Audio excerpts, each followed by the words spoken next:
The night sky over Earth was supposed to be ordinary people, expected nothing unusual, only the stars shining faintly above them and the usual calm silence of space.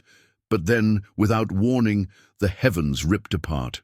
The stars themselves seemed to shudder and vanish behind an enormous shadow. People in cities all across the planet froze in the middle of their lives, staring up at the skies in disbelief. Something colossal was moving across the atmosphere. Something too massive to be a meteor, and far too controlled to be natural.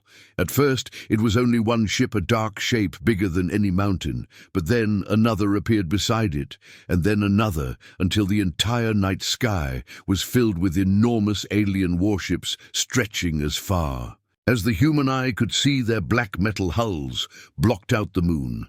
Their engines burned with strange blue fire, and their sheer size made the Earth tremble even from orbit. The ships did not attack. Not yet.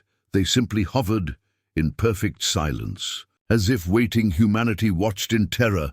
The news channels broke into every broadcast, showing live feeds of the skies across the world. Satellites captured images and sent them instantly to every television, every phone, every computer. The people of Earth realized in the same moment this was not a small scout, this was not a peaceful visit.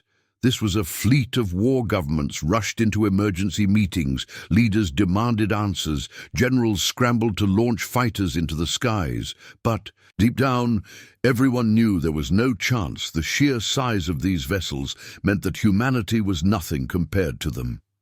The fighter jets looked like insects next to their hulls. Then came the voice. It did not arrive through radios or satellites. It came directly into every mind across the planet.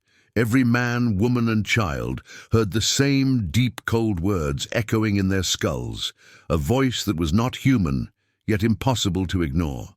The words were clear and sharp, like knives. "We are the Galactic Empire," the voice said. "Your world has been observed. Your people have been weighed and measured. You will surrender your weapons, your armies, and your freedom. Kneel before the Empire and be allowed to live or resist and be erased completely." Silence followed across the entire world. People froze in their homes, in their streets, in their vehicles. The air itself felt heavier.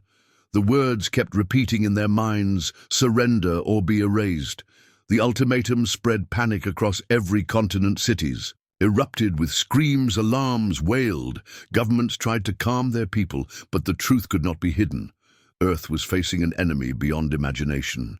Military forces scrambled despite knowing how hopeless it was. Jets launched, missiles were. Armed fleets sailed across oceans, but even the bravest soldiers trembled as they looked up at the skies.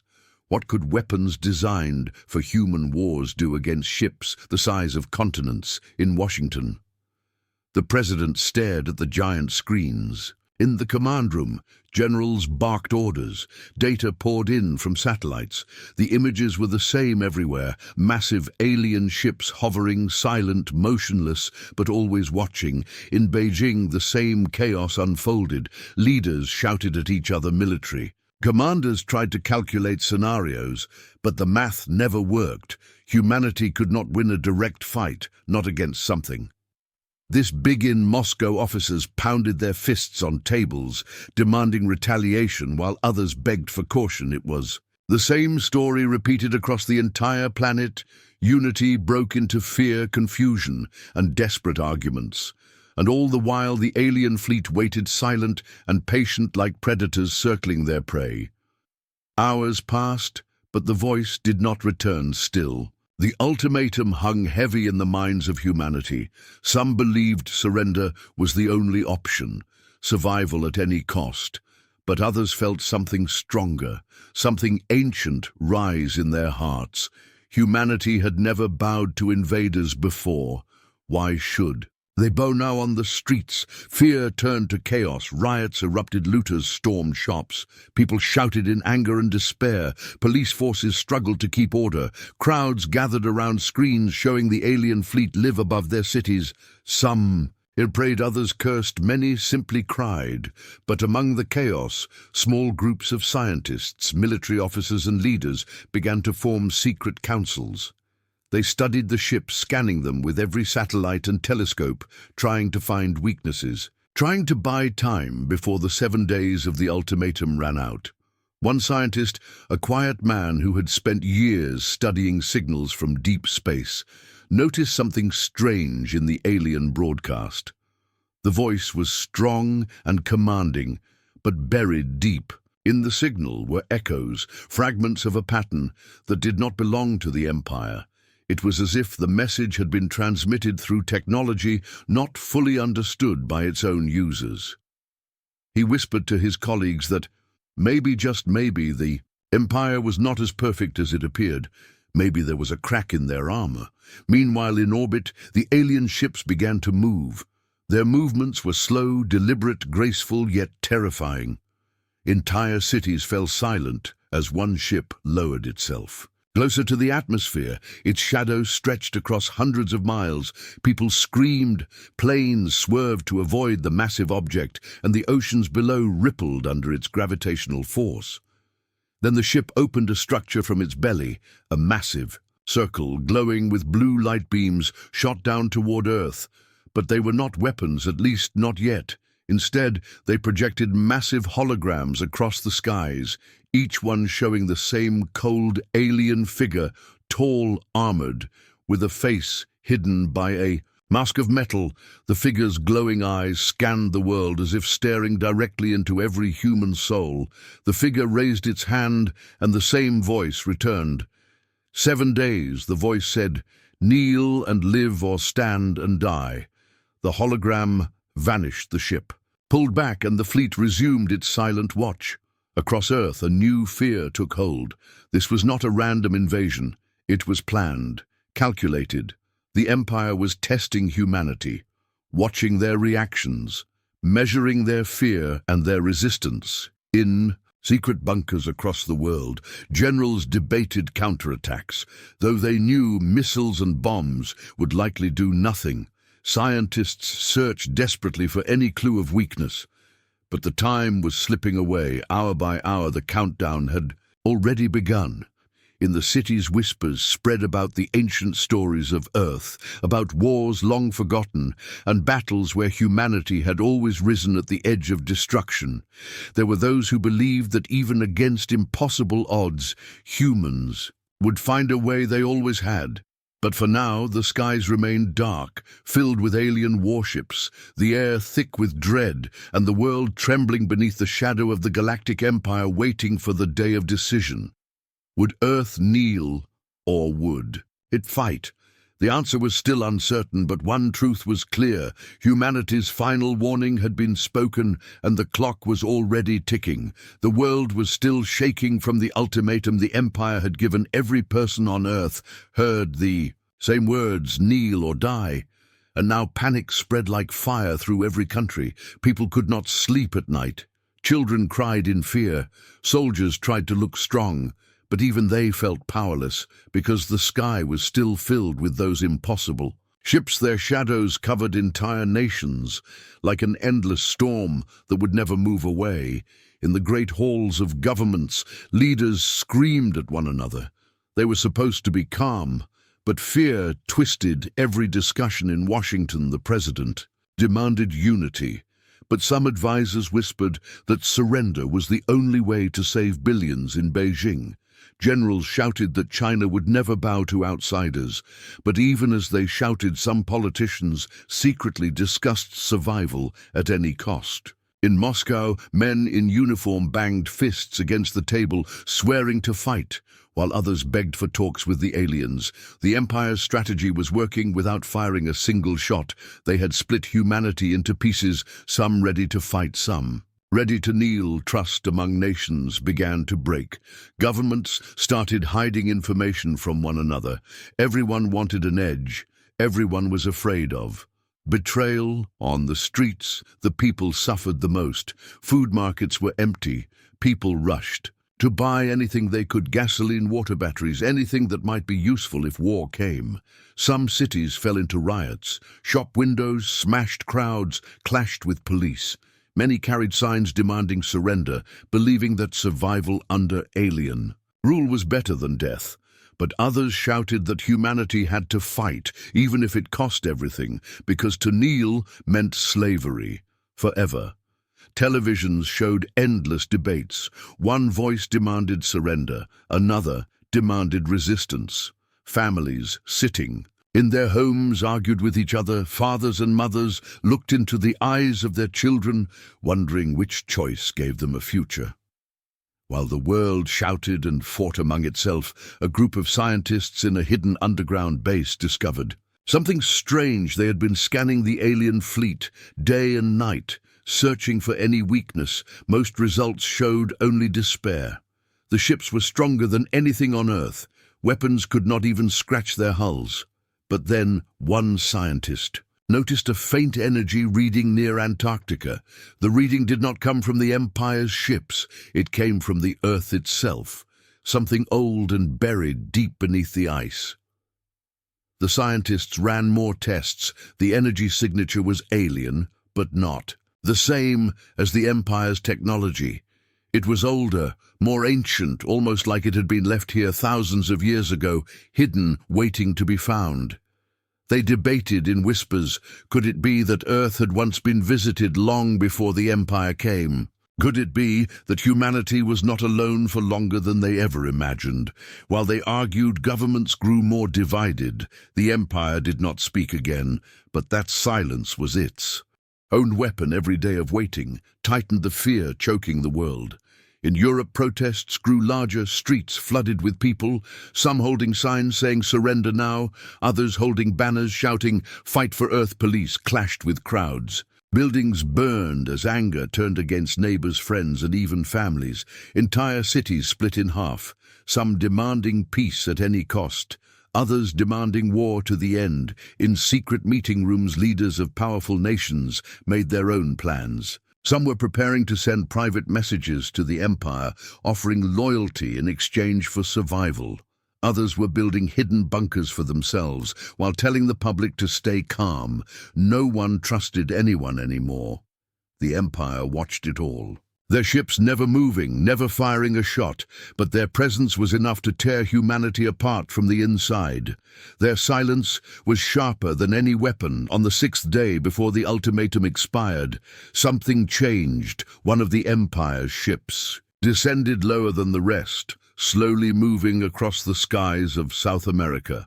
Its shadow swallowed entire forests and mountains. Then, without warning, it fired a single beam of light.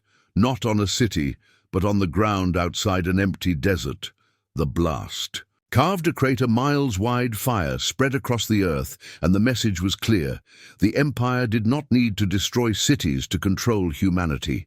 One warning shot was enough to freeze billions in terror.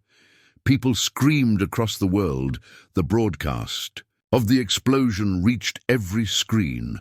No words from the Empire were needed. Their silence spoke louder. Humanity was helpless.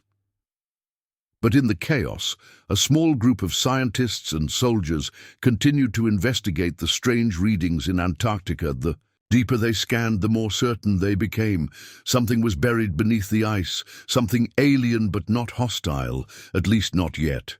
They believed it was a machine or maybe even a weapon, and whispers spread through their ranks that this was humanity's only chance.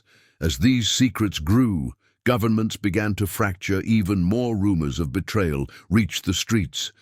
One leader was accused of secretly planning to surrender his nation to the Empire.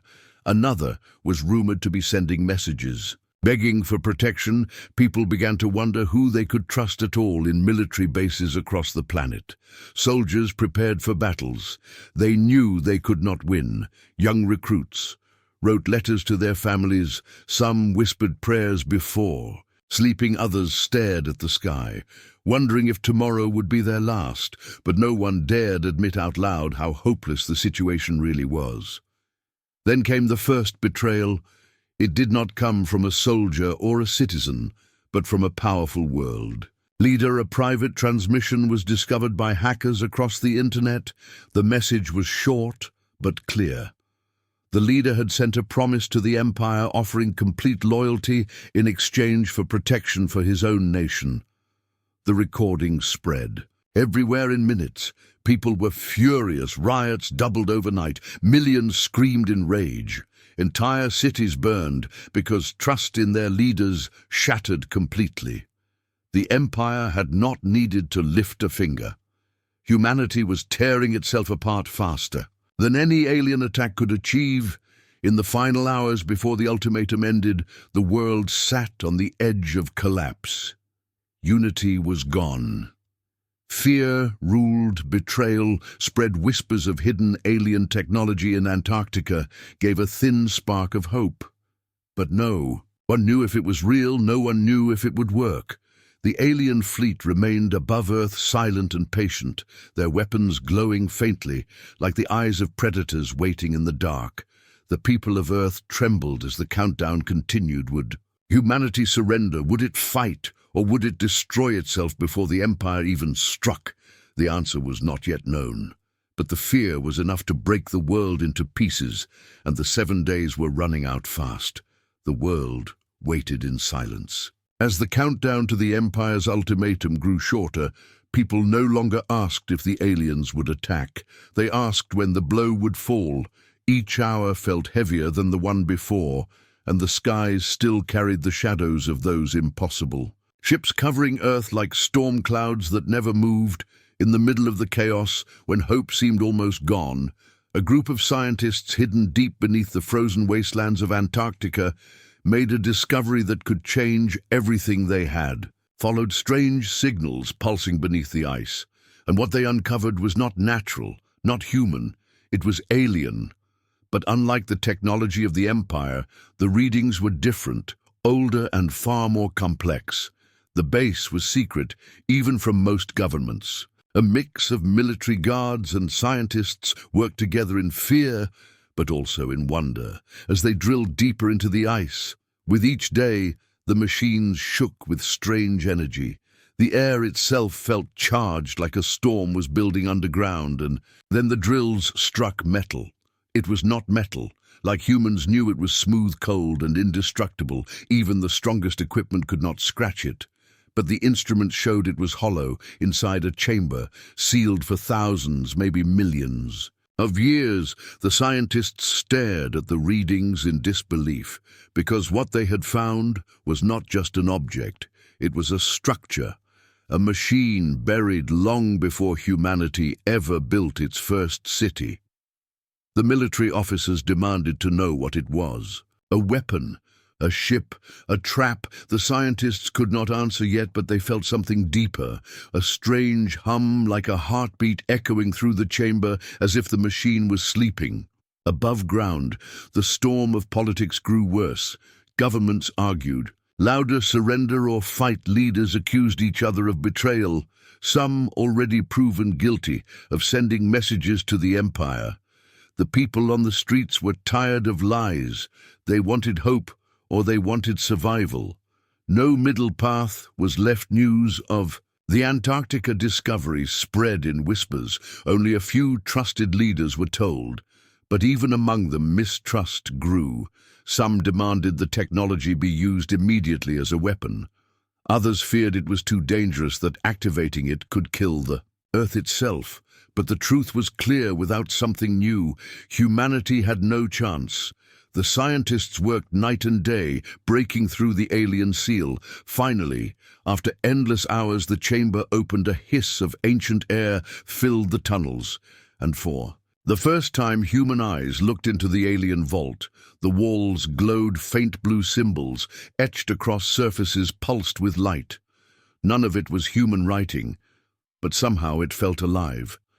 In the center of the chamber rested a massive structure shaped like a sphere covered in patterns that moved like water when touched. The scientists gasped. It was not dead. It was waiting. One brave scientist placed his hand against the sphere. The patterns shifted, glowing brighter. The hum grew louder, and the floor trembled. Alarms blared. The soldiers raised their weapons, thinking it was a trap, but the sphere did not attack. Instead, it spoke. Not in words, but in waves of energy. Images filled the minds of the scientists. Fragments of battles long past, fleets of alien ships locked in war stars, burning worlds destroyed. They saw the Empire not as conquerors, but as survivors of something even greater, something ancient that once threatened the galaxy. The sphere had been left behind by a civilization older than the Empire itself, as a warning or maybe as a weapon to defend against such threats. The scientists fell back, shaking with fear and awe. They realized they had uncovered something powerful, something that could destroy the Empire or destroy Earth. If misused, the choice would rest in human hands. The military demanded to weaponize it at once, humanity's last hope. They said the scientists warned it was unstable. They barely understood how it worked. They had no idea if it would protect them or annihilate them. But the officers only saw the countdown ticking closer, the Empire's deadline only days away. Meanwhile, the Empire watched from orbit, silent and patient. The fleets shifted slowly across the skies, some of their ships scanning. Antarctica, they had noticed the energy surge. They knew humans had found something.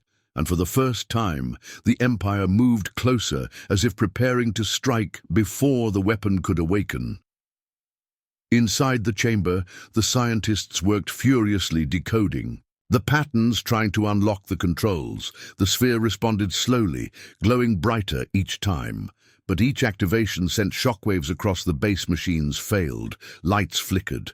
The Earth itself seemed to groan, as if it too feared what was being awakened. One night, as the storm raged above, the sphere opened slightly, revealing a core of blinding light within it. Energy swirled like a small star trapped inside.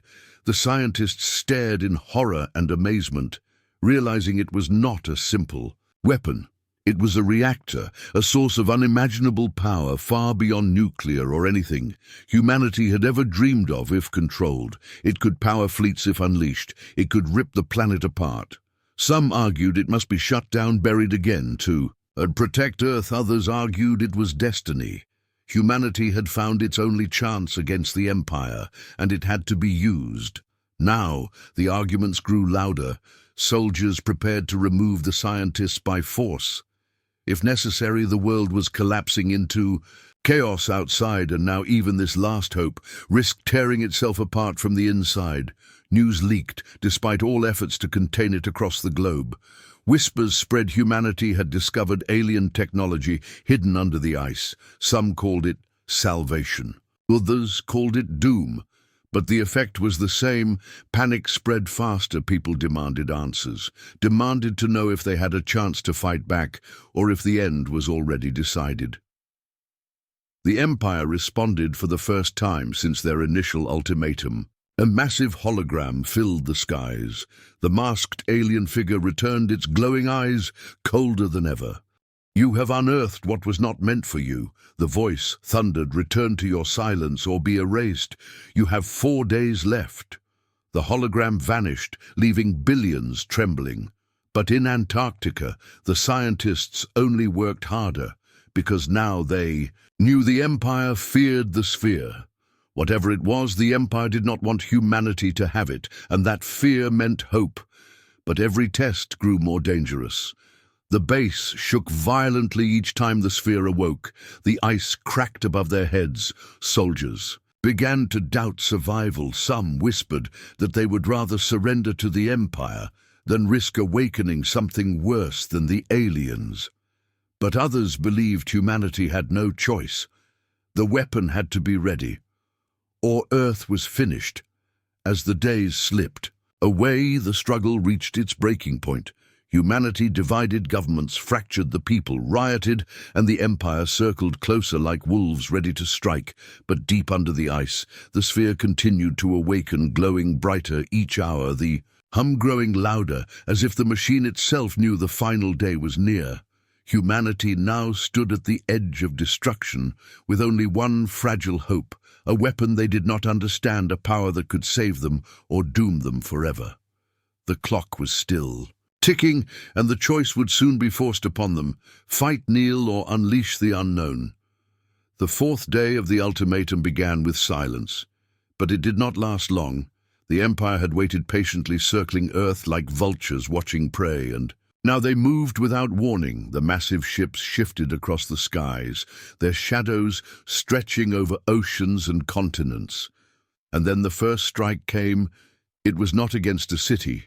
It was not against civilians. It was against the very eyes of humanity.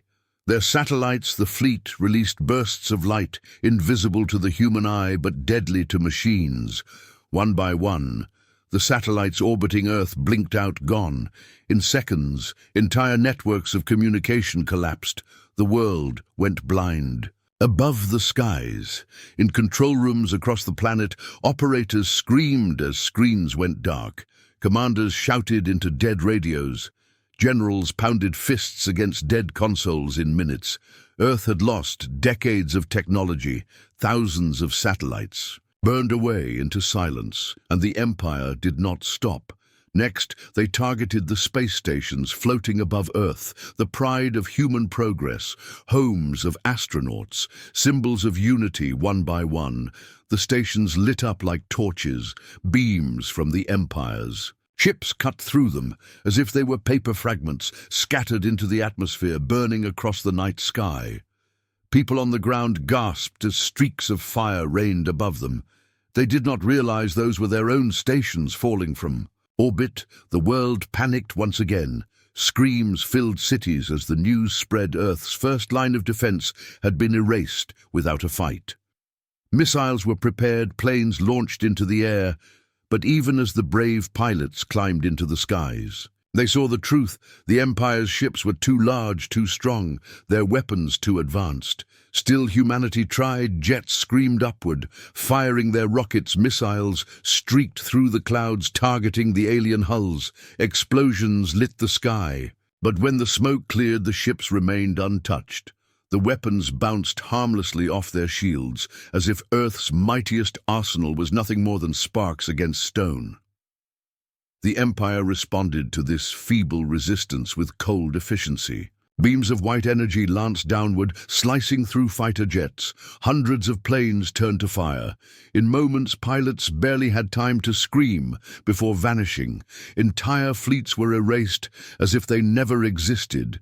In the oceans, warships launched. Missiles, submarines fired torpedoes, but the Empire's counterattack was merciless. Beams of light pierced through steel as if it were air.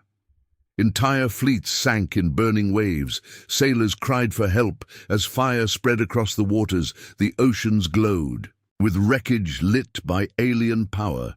In cities across the planet, people watched the broadcasts live. The skies filled with fire. The seas burned. The armies of Earth destroyed in hours. The Empire did not need to invade. They only needed to show their power, and the message was clear. Earth was helpless. Yet beneath the ice in Antarctica, the scientists and soldiers pushed forward with the alien sphere. They knew the Empire would not give them the full 7 days anymore. The strikes were a warning. The final attack was near. If humanity did not kneel, they would be destroyed. The sphere pulsed brighter now, each hour, its energy filling the chamber with strange humming light. The scientists were exhausted but refused to stop. They believed this was the only hope left. The military officers shouted for faster progress. Every moment wasted was another fleet lost, another city burning. One scientist, a woman named Dr. Ilara, stared at the patterns shifting across the sphere. She believed it was not just a weapon. It was something alive, a machine with thought. Not human thought, not alien thought, but something different. It responded to her presence, glowing brighter when she touched it. The others were afraid, but she felt it was trying to speak, trying to understand humanity. Above ground, tremors shook the ice as the Empire's ships hovered closer, scanning the continent. Beams of blue light swept across the frozen surface. The aliens knew where the humans were hiding, and it was only a matter of time before they attacked directly. Meanwhile, across the world, debates raged more fierce than ever. Some leaders demanded surrender to save what was left. Others screamed that to kneel was to die slower. The people no longer trusted anyone. Mobs stormed government buildings, demanding answers, demanding protection. Soldiers fought not just aliens, but their own citizens, desperate for safety. Chaos ruled every corner of Earth. But despite the despair, small sparks of courage began to appear. Pilots volunteered for suicide missions. Soldiers prepared defenses, even knowing they could not win. Ordinary people shared food, water, shelter, refusing to abandon hope.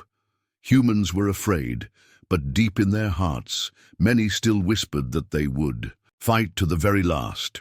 On the third day before the deadline, the Empire escalated further. They struck at Earth's defenses directly in one swift attack. They erased an entire underground missile base in Asia. The explosion ripped through mountains, sending fire into the skies. Then they struck another in Europe and another in America. Bases that had taken decades to build were gone in seconds. Humanity's last weapons fell silent. Generals looked into the eyes of their soldiers and knew the truth. They had nothing left. The only hope was the sphere buried under the ice. Inside the chamber, the scientists finally made a breakthrough. The sphere responded fully. For the first time, the patterns glowed across its surface. The humming turned into a pulse that shook the ground. Lights danced across the walls, and then it released a wave of energy upward into the sky.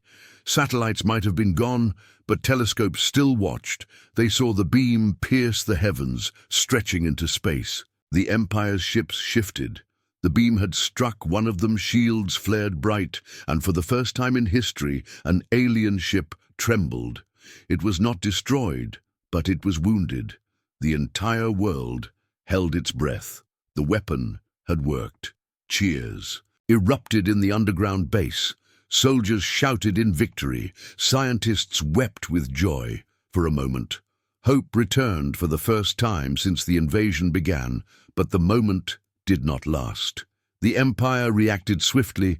The fleet repositioned. Hundreds of ships moved as one, surrounding Earth tighter than before. Their weapons glowed brighter.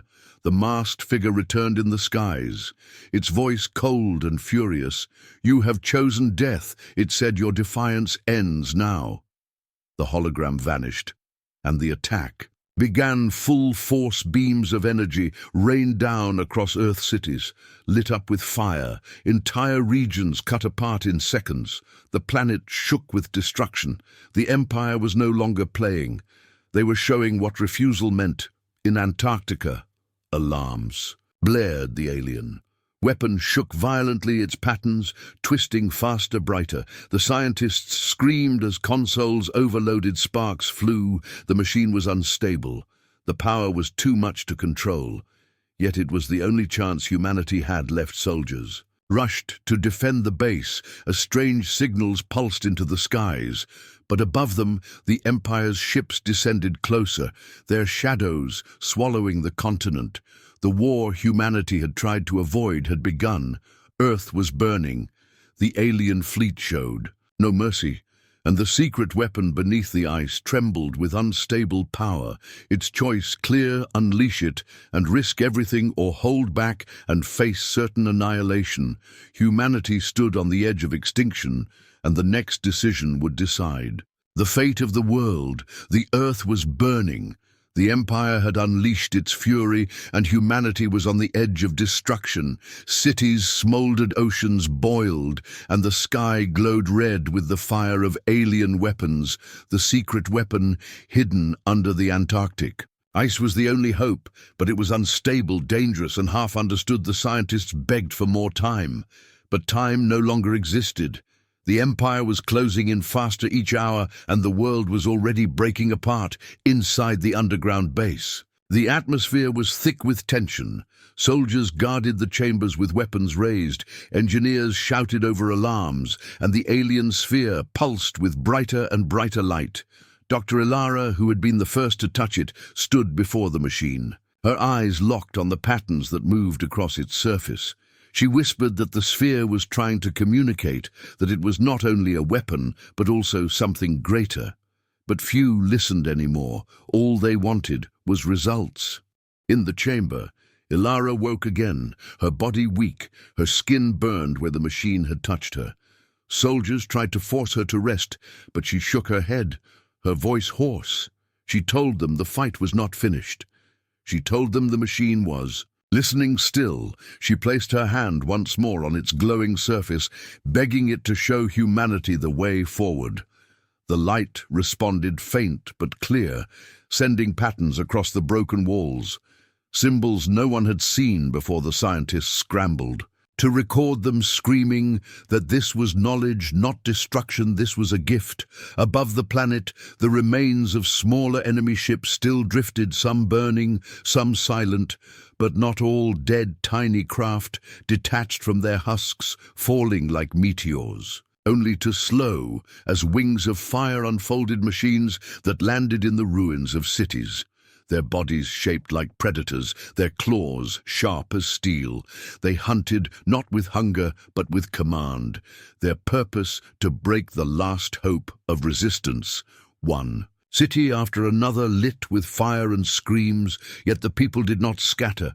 This time they gathered in the streets, forming walls of bodies, armed with nothing but rage and rocks.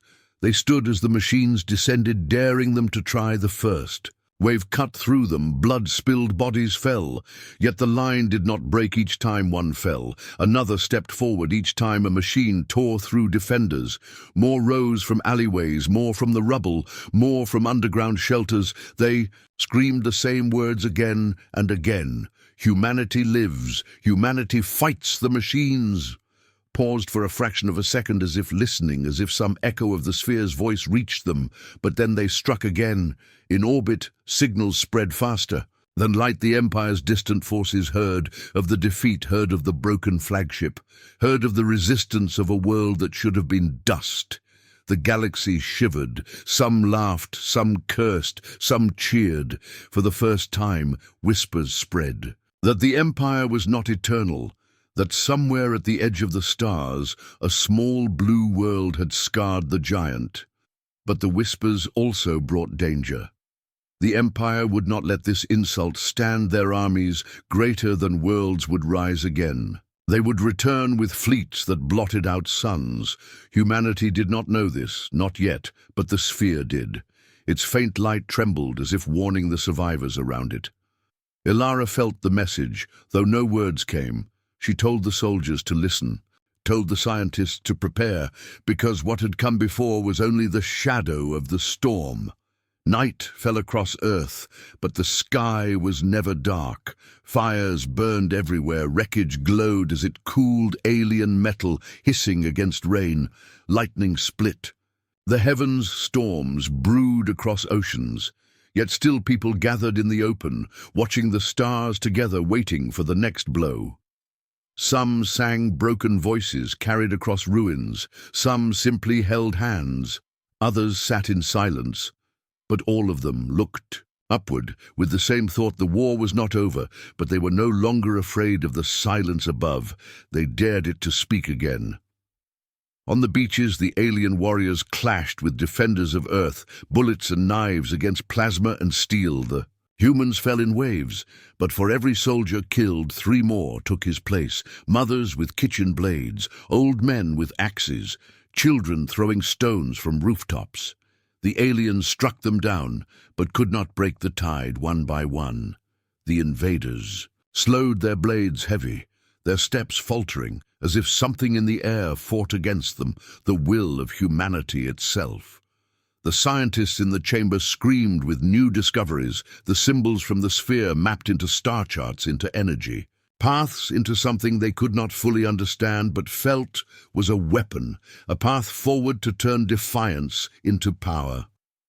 Their voices clashed as they argued over meaning, yet all knew the truth. The machine was not only a shield, it was a seed, a gift, meant to grow with those who dared to fight. They shouted to soldiers. They shouted to Ilara that humanity had been chosen, not spared but challenged. Ilara fell to her knees, her strength gone, yet her eyes shone with fire. She told them that chosen, or not, humanity had no choice but to fight. She told them that the Empire would return, and when it did, Earth would not be prey. It would be the spark that burned across the stars. Her words spread from the chamber to radios, to survivors, to broken. Armies scattered around the world until millions spoke them together, the whisper turning into a storm. Humanity will rise. The alien warriors on the beaches fell one by one, their weapons dim, their blades shattering under desperate human hands until... At last silence returned, waves washing over their bodies, machines lay in ruins, sparks dying their invasion, broken not by strength, but by will. Survivors raised their fists to the burning sky, screaming that this was their world, their home, and no. Empire would take it high above fragments of the Empire's fleet, still drifted, glowing like embers in the void, some falling, some vanishing into the black, but one larger piece turned its engines burning faintly, crawling away into the dark, carrying signals sharp and cold, a warning to the Empire, a record of what had happened, a call for vengeance. In the chamber, the sphere pulsed one last time before dimming its glow, fading into soft silver like a star at rest. The scientists panicked, shouting that it was dying, but Ilara shook her head. She said it was not dying, it was waiting. She whispered that it had given humanity a spark now. Humanity had to carry it forward. She closed her eyes, her burned hands still pressed to its surface, tears mixing with blood on her cheeks. She whispered to the machine that humanity would not fail. The world above remained scarred. Seas rose, cities lay in ashes, skies burned. Yet in those ashes something new grew.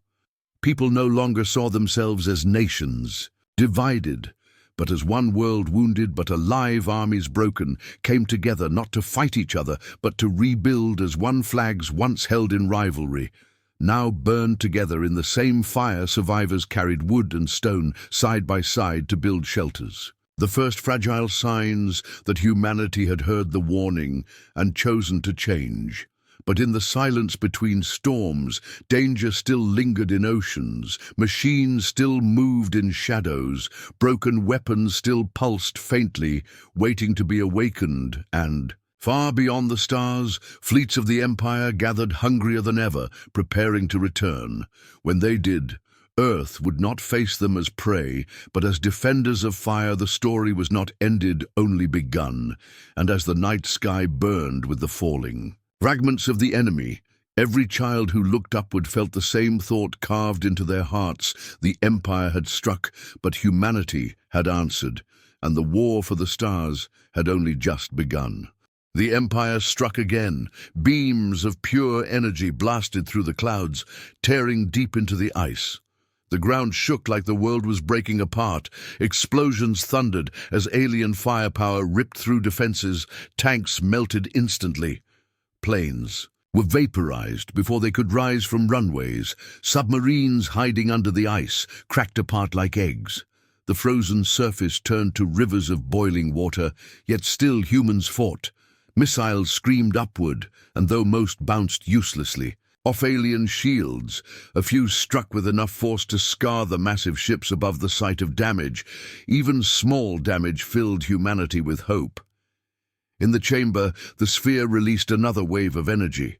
This one, brighter and more violent, it surged upward through the ice and slammed into the Empire's fleet.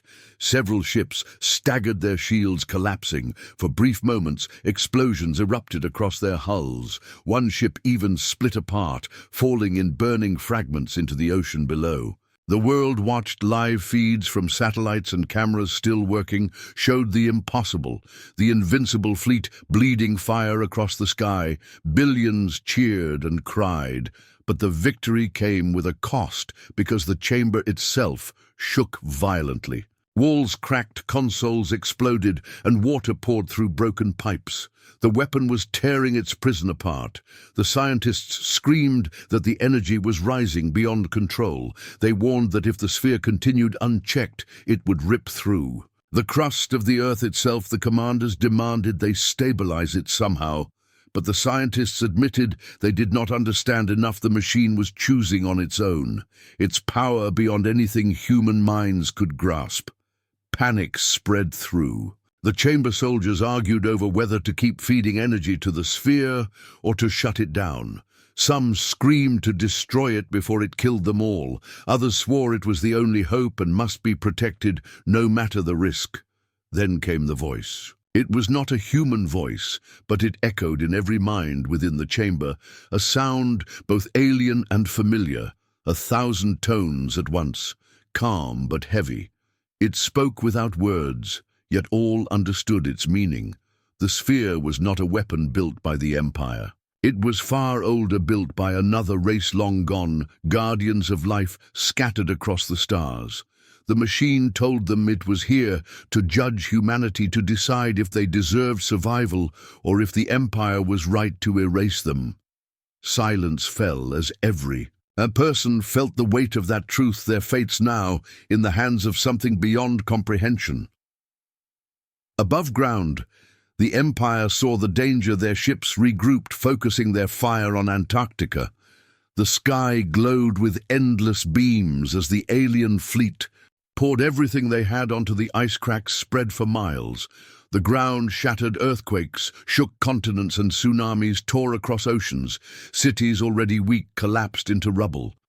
Billions screamed as the planet itself groaned under the fury. Yet the defenders did not retreat. They fired every missile, every bullet, every desperate weapon they had, not because they believed they could win, but because they knew the machine needed more time. Inside the chamber, the voice grew stronger, asking humanity to prove itself. The people shouted questions, some begged, some prayed, some cursed. But the machine gave only silence after its words.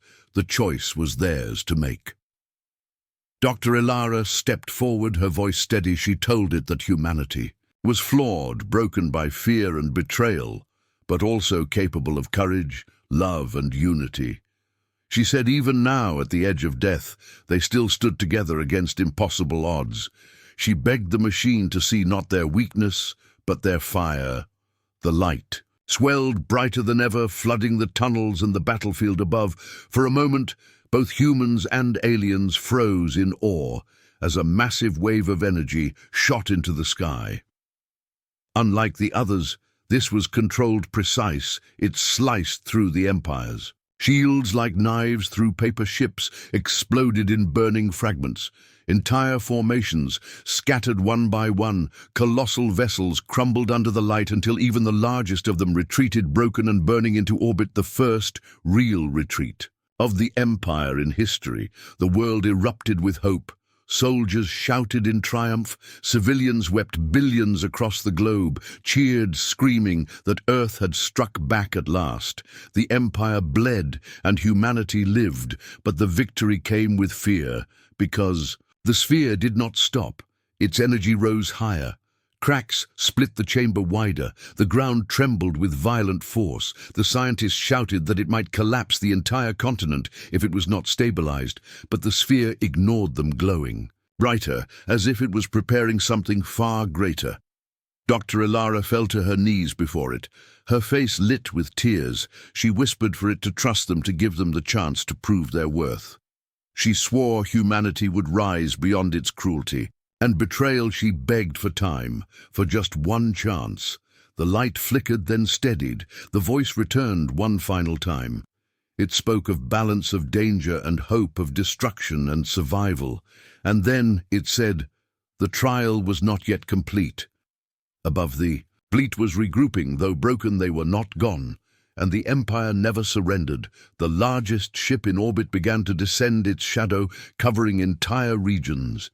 Its weapons glowing with a light that dwarfed even the previous attacks. It was a weapon designed not to conquer, but to erase, one shot that could end the planet in fire and silence.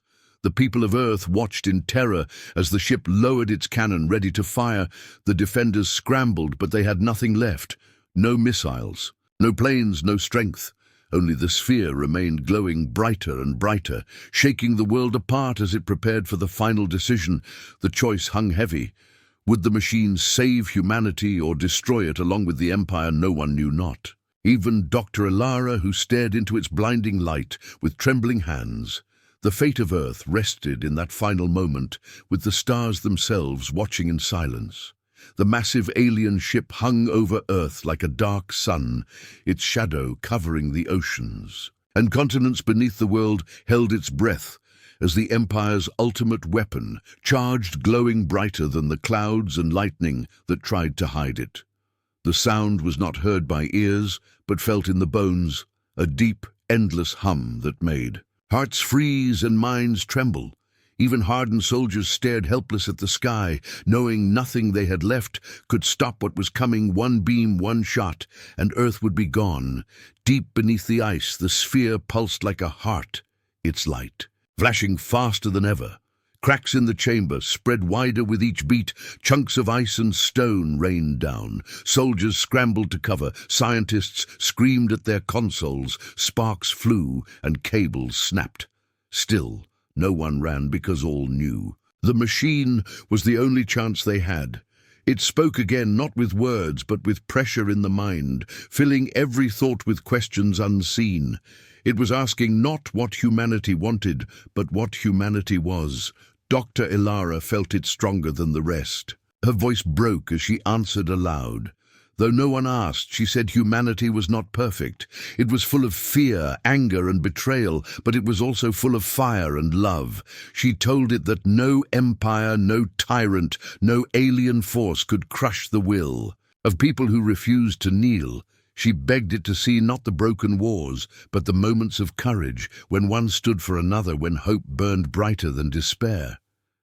Her words poured out like blood from a wound, desperate and raw. The soldiers listened. Some scoffed, some nodded, but many felt something shift inside them. One young soldier, barely more than a boy, whispered that if this was the end, he was glad to stand here instead of hiding. Another shouted that if the sphere would fight, then so would they, even if their weapons meant nothing against the dark sun above. The voices grew louder until chants filled the chamber. Humanity not begging, not praying, but demanding to live. The sphere flared with light. The hum from the Empire's cannon clashed with the roar of its energy waves, shook the ice tunnels, splitting walls apart. Water surged through cracks, flooding lower passages. The ground trembled like the world was screaming. People stumbled, holding onto railings, but no one fled. They stared upward, waiting for the machine to decide, waiting for it to either save them or burn with them. In orbit, the Empire's commander watched, cold and silent, its many eyes fixed on the planet below. It gave no speeches, it gave no warnings, it believed. Victory certain after all. No world had ever resisted the Empire.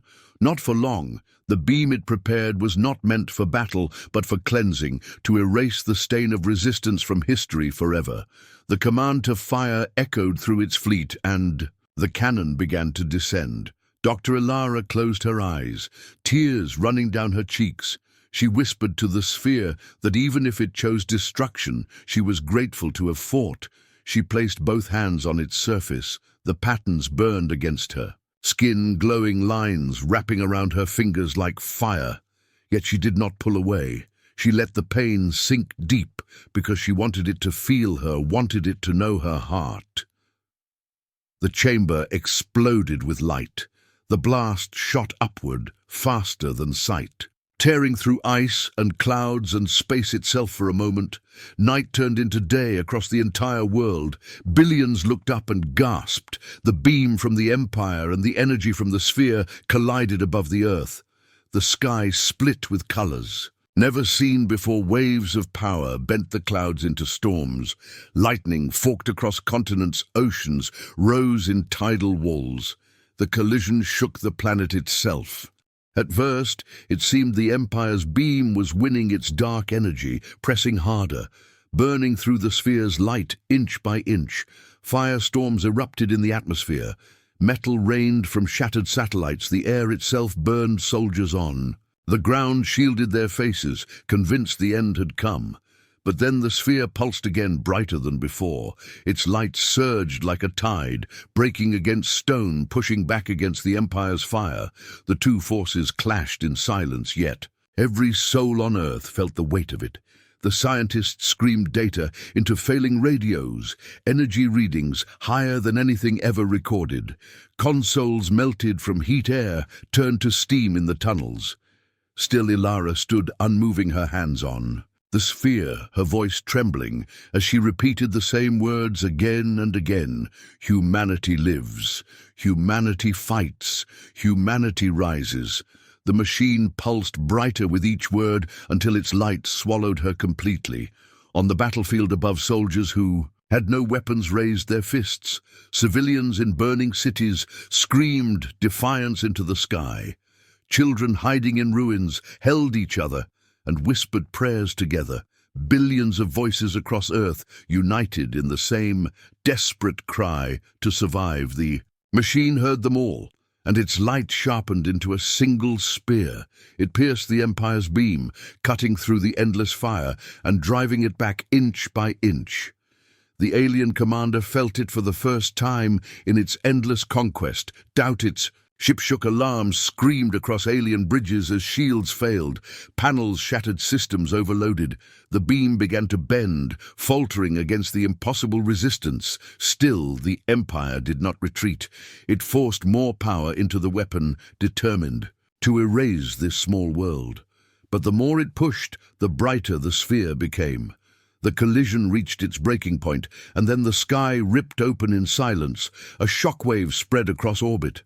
The Empire's flagship cracked like glass, shattering into burning fragments that fell screaming into Earth's atmosphere. The remaining fleet reeled, caught in the explosion. Some ships spun away, crippled, others disintegrated in fire, and those that remained broke formation, retreating in chaos. For the first time in living memory, the Empire had lost not just a battle, but its pride on Earth. The shockwave rolled across the surface, winds howled, seas raged, mountains cracked, but still the planet held together, battered but unbroken. The chamber beneath the ice was filled with smoke and fire, yet still the sphere glowed steady, its surface scarred, its energy weaker, but alive. People staggered to their feet, coughing, crying, laughing. Soldiers embraced scientists, dropped to the ground in exhaustion, and prayed. Dr. Ilara collapsed, but hands caught her, pulling her back before she struck the stone. Her body weak, her voice nearly gone. Yet she smiled. The Empire was not destroyed. Their fleet was broken, but not erased already. Survivors regrouped in orbit, their signals cold and sharp, promising vengeance. Humanity knew the fight was not finished. This was only a single battle, but it was the first battle they had ever won against the impossible, the first scar carved into the enemy that had ruled the stars for ages. The sphere pulsed gently, as if listening to the voices of the survivors. Its light softer now, less violent, but filled with something almost like warmth. It did not speak, but those who stood close swore they felt its thought, a single promise: not yet the end, not yet victory, but a chance, the smallest of chances. And that was enough. On the surface, fires burned across continents, oceans, churned cities lay in ruins. Billions were gone, and yet billions remained. The people of Earth looked to the sky, at the scattered pieces of the enemy burning in the atmosphere. And for the first time, they did not see themselves as helpless prey. They saw themselves as defenders, scars and all. But high above, the largest fragments of the enemy flagship still burned, drifting toward the ocean, and deep within those ruins, something stirred. The Empire had not come only with fire, it had come with seeds of something darker, weapons not yet unleashed, plans not yet revealed. And as they fell toward the waves, the true test of humanity was only beginning. In the frozen chamber, soldiers began to prepare again. Wounded or not, leaders shouted into radios half broken, calling for nations to rise together. this time not to argue over control, but to rebuild and to fight with one voice. Dr. Ilara whispered through cracked lips that the trial was not finished, but humanity had given the first answer, and the stars had heard it. The night sky glowed with fire as the wreckage of the Empire rained across the world, and every soul who watched knew the same truth. The war was far from over, and the final choice of humanity had not yet been made. The wreckage of the Empire's fleet still burned across the sky, falling like dying stars into the oceans, and forests below the world shook with aftershocks of the battle. Yet silence spread in the moments after silence, not of peace, but of waiting billions, stared upward from shattered cities, from ruined villages, from mountaintops and deserts. They watched the burning debris streak the heavens, knowing this was not an ending, only the pause between storms. Humanity had survived, but survival was not victory. Not yet. Beneath the ice, the survivors of the underground chamber stumbled through smoke and broken stone. The machine still pulsed with light, its glow weaker but steady. The sphere was no longer a weapon blazing against the Empire's fire. It was now like a heart faint but alive. Scientists and soldiers gathered around it, eyes wide in fear and awe. Some wanted to touch it again. Some wanted to guard it as if it were the only treasure left. Others only wanted to rest their heads on the cold floor and sleep forever. But rest would not come. The ground trembled again. A time not from the machine. In the oceans, massive fragments of the Empire's flagship sank into black depths, steam rising where the fires met the sea. But some pieces did not simply sink. Some floated alive with glowing lines, pulsing faintly alien. Weapons twisted and broken still carried energy inside. Some fragments cracked open, spilling strange machines into the water machines that moved with purpose, sinking but not dead as they fell. They began to activate on the shorelines. People who thought they had been spared saw the waves rise higher than ever before. Strange lights glowed beneath the surface. Shadows moved in patterns too sharp, too precise to be fish. Survivors screamed warnings. Radios crackled with fear. Armies rushed to respond, but their ships and planes were broken, their weapons near useless against what stirred in the depths. Yet still they came running with whatever they had. Sticks, steel-broken rifles, voices shouting that they would not hide. The Empire's commander was gone, its flagship destroyed, but the Empire itself was not a single mind, not a single voice. It was vast and endless, and pieces of it had been left behind on purpose among the wreckage capsules split open, revealing dark figures, tall and thin, their armor cracked, but their eyes still burning with cold fire. They stepped onto beaches like ghosts of death, cutting through the smoke and ruin. Their blades hissed their weapons, burned the defenders of Earth who had never seen them. Up close, trembled, yet raised their hands and fought. The military commanders pressed her and the other scientists, demanding a way to activate it fully. One general slammed his hand on the console, shouting that Earth had no more time, that surrender was impossible, and only this machine could change the battle. The scientists argued back, saying the weapon was unstable. If released without control, it could kill more humans than aliens, but their words were drowned in the chaos. Then came the betrayal. It began quietly, a whisper carried in the chaos, and soon it struck with the weight of a hammer. One of the world's most powerful leaders had secretly contacted the Empire, offering the location of the Antarctic weapon in exchange for safety for his nation. The news broke through encrypted networks carried by hackers and spies until it reached the underground base. The moment it was confirmed, panic exploded. The soldiers shouted in rage. Some demanded to hunt down the betrayer. Others swore the leader's entire government should be abandoned. Civilians across the globe reacted with fury. Riots erupted in streets. Fire spread across capitals. Millions screamed that they had been betrayed, not only by aliens, but by their own kind. People shouted in anger that while they starved, and burned their leaders, traded humanity's future for survival.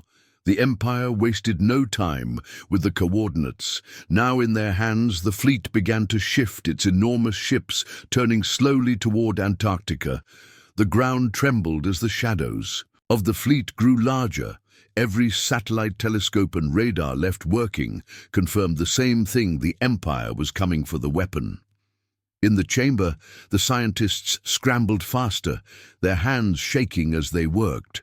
Dr. Elara pressed her hand against the glowing sphere, again pleading with it as if it were alive. The patterns rippled in response, brighter than before. For a moment the chamber filled with an almost human warmth, as if the machine was answering her. But the tremors from above shook the ice.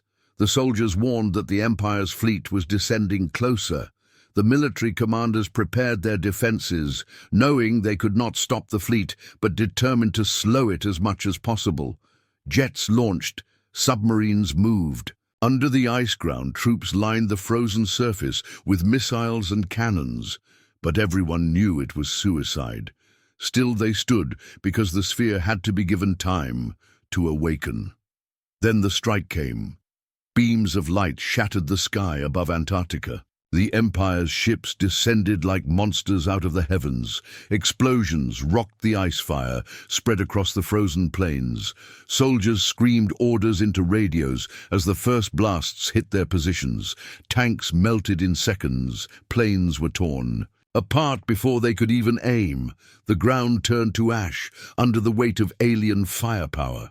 Yet the defenders kept firing missiles, streaked upward, exploding against alien shields in bright, useless flashes. Men and women fought with everything they had, even knowing it made no difference, because every second they bought was another second for the weapon to awaken. Deep below the ice, the ground shook as the chamber rattled. Cracks spread across the walls. Consoles sparked the scientists. Screamed as machines overloaded, some collapsing under the pressure.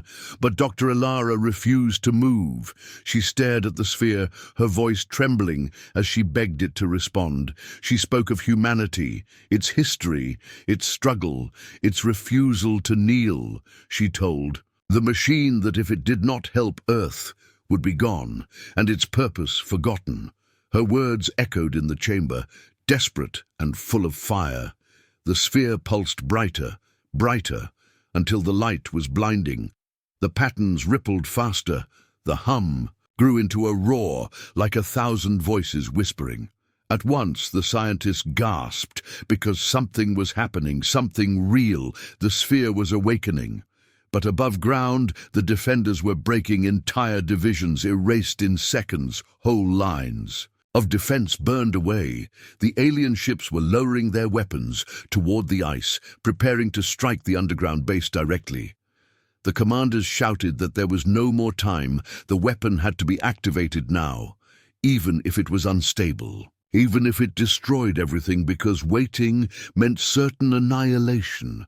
At that moment, one of the soldiers guarding the chamber turned his rifle, not toward the aliens, but toward the scientists. The betrayal had reached even here, he shouted. That humanity should surrender, that the machine would kill them all. His finger tightened on the trigger, but before he could fire, another soldier tackled him. The two crashed into the ground. Shots rang out, echoing through the chamber. Chaos erupted. Soldiers pointing rifles at each other, screaming accusations of betrayal. The military commanders roared for order, but fear was stronger than authority. Men and women who had fought side by side were now ready to kill each other. Dr. Elara stepped between them, her voice cutting through the noise. She shouted that fighting each other would give the Empire victory without a shot. Her words stopped them for a moment, but distrust still hung heavy in the air. Humanity was breaking apart under its own fear, even at the edge of extinction. Then the chamber shook harder than ever. Dust and ice fell from the ceiling. Alarms screamed the alien fleet had begun their final strike. Beams of light drilled into the ice, melting it from above walls. Cracked water began to flood into the tunnels. The soldiers shouted to hold the line, but it was too late. The Empire was seconds from breaking through. The sphere pulsed one final time and then opened fully. The patterns spread across the chamber. Glowing symbols danced across the walls. The core of the machine shone like a newborn star, filling the base with a light so bright that soldiers dropped their weapons and fell to their knees, not from fear, but from awe. The machine released a wave of energy upward, tearing through the ice into the sky above. The Empire's ships halted. The waves slammed into them, shields flared bright like suns, explosions rippled across their hulls. Some ships staggered backward, entire formations thrown into chaos. For the first time, the fleet faltered. Humanity had struck back. The underground base shook as the sphere released another pulse stronger than the first. Scientists screamed that the energy was rising too fast, too unstable. The military commanders shouted to hold it steady, but no one controlled the sphere. It was alive and making its own choice. Dr. Ilara stared into the light, her face pale, but her eyes fierce. She whispered that the machine was not just a weapon, it was a judge, and it was, deciding whether humanity was worthy to wield its power. Above the skies, burned ships of the Empire reeled fire, spread across their colossal forms. Billions on Earth watched in shock and awe as the impossible happened. The invincible fleet was wounded. The predators had bled for the first time, but the victory was not certain because the weapon shook violently, threatening to tear itself apart. In that moment, humanity stood on the edge, not knowing whether the alien machine would save them or destroy them. But one truth was clear. The Empire's fury was greater than ever, and now, with the weapon revealed, Earth had no escape. The next move would decide the fate of all humanity. The light from the sphere still burned in the underground chamber, and no one could look at it directly without covering their eyes. The air felt alive, buzzing with strange energy, and even the walls seemed to hum, as if the ice itself was vibrating with the force above ground. The Empire's fleet was staggering, but it had not fallen. Giant ships loomed in the sky fire, and smoke trailing behind some of them, yet still they circled Earth like predators unwilling to release their prey. Doctor Ilara stood closest to the machine, her hair blowing in the waves of invisible force. The patterns on the sphere rippled faster than ever, glowing symbols spreading across the entire chamber, as if the weapon was speaking to them. But no human could understand its language. She whispered to herself that the sphere was testing them, watching them, weighing their choices. The other scientists argued among themselves. Some shouted to unleash its full power against the Empire immediately. Others begged for caution, warning that the unstable energy could rip the planet apart. Commanders pushed for action. They said hesitation would only give the Empire time to recover. Already the alien fleet was shifting into new formations, their enormous cannons glowing as they charged for another strike. This time they would not hold back. This time they would bury the weapon beneath fire before it could awaken fully. Soldiers scrambled to defensive positions across the ice above their radios, screamed with the sounds of dying units. Every second cost lives, and yet they stood, holding the line to buy moments for the weapon to act. But trust among humans was breaking even further. The betrayal that had revealed the weapon's location had left scars. Soldiers looked at each other with suspicion. Leaders of nations argued over radios, demanding control of the weapon or threatening to pull their forces away. In fear, some shouted that the weapon belonged to all humanity. Others claimed their nations deserved to wield it. People screamed across failing communication lines as Earth tore itself apart in argument, while the Empire tightened its noose. Inside the chamber, Dr. Ilara placed her hands on the sphere, her voice steady but filled with desperation. She begged the machine to understand that humanity was worth saving. She told it of their art, their struggle, their endless refusal to kneel. She said even now, with enemies above and traitors within, they were still fighting because they had no other choice. The sphere pulsed brighter in response. The light spilling into the tunnels outside and filling the soldiers with awe. Some dropped to their knees, whispering that it was alive. Others clutched their weapons tighter, believing this was their last stand.